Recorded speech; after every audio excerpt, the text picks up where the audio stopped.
আমরা এখন চলে এসেছি দমদম পার্কের দমদম তরুণ দলের প্যান্ডেল দেখতে। আর এবারে এখানকার থিম হলো ছাপ।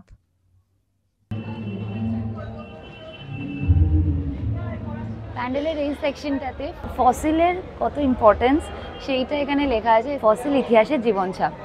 আর এখানে বিভিন্ন ধরনের ফসিলস আছে, এখানে গাছের ফসিলস আছে, এখানে ডাইনোসরের আছে। খুব সুন্দর, মানে ডিটেলিং এত সুন্দর, সত্যি কথা বলতে। সমুদ্রের নিচে যা যা অ্যাক্টিভিটিস হয়, ওপরে একটা শামুকের ছবি আছে, তার উপরে একটা মাছের ছবি আছে। ডিটেলিংটা নিয়ে কিছু বলার নেই, অনবদ্য জাস্ট। আর ব্যাকগ্রাউন্ডে সামনে কাঠের কাজ এবং ব্যাকগ্রাউন্ডে পুরোটা বালির কাজ করেছে। পিছনে একটা লাইট কালার এবং সামনে কাঠ দিয়ে তার উপরে পেস্টিং করে একটা ডিপ কালার দিয়ে সুন্দর করে কন্ট্রাস্টে ফুটিয়ে তুলেছে শিল্পী প্যান্ডেলটাকে।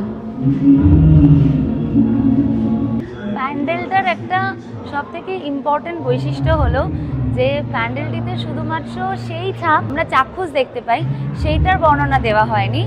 এটা ছাড়াও আমাদের রেগুলার লাইফে আমরা বিভিন্ন ধরনের ইনসিডেন্ট থেকে যা যা নতুন কিছু শিখতে পারি, সেটা আমাদের চেতনাতে যে ছাপটা দিয়ে যায় সেটার কথা এখানে বলা হয়েছে।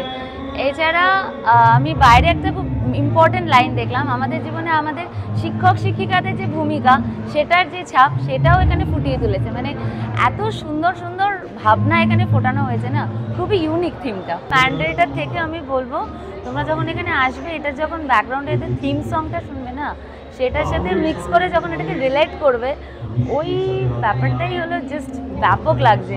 মানে ওই থিম সংটা এই প্যান্ডেলটার সৌন্দর্যতাটাকে আরো বাড়িয়ে দিয়েছে। এখানে মেন প্যান্ডেলের জন্য একটা থিম সং করা হয়েছে, প্লাস ঠাকুরকে সামনে এলে ঠাকুরের ব্যাকগ্রাউন্ডে আরেকটা থিম সং বাজছে।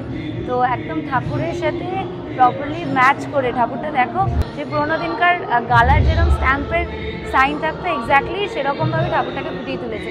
গালার স্ট্যাম্পটা যেটা রেড কালারের হয়, এখানে দেখো ঠাকুরটা পুরো রেড কালারের হয়েছে। ঠিক সেই গালার রঙের এবং গালার ছাপের মতো এখানে ঠাকুরটাকে করা হয়েছে। হয়ে গেছে, হয়ে গেছে। क्या बात है सर, क्या बात है सर, क्या बात, ये बात है।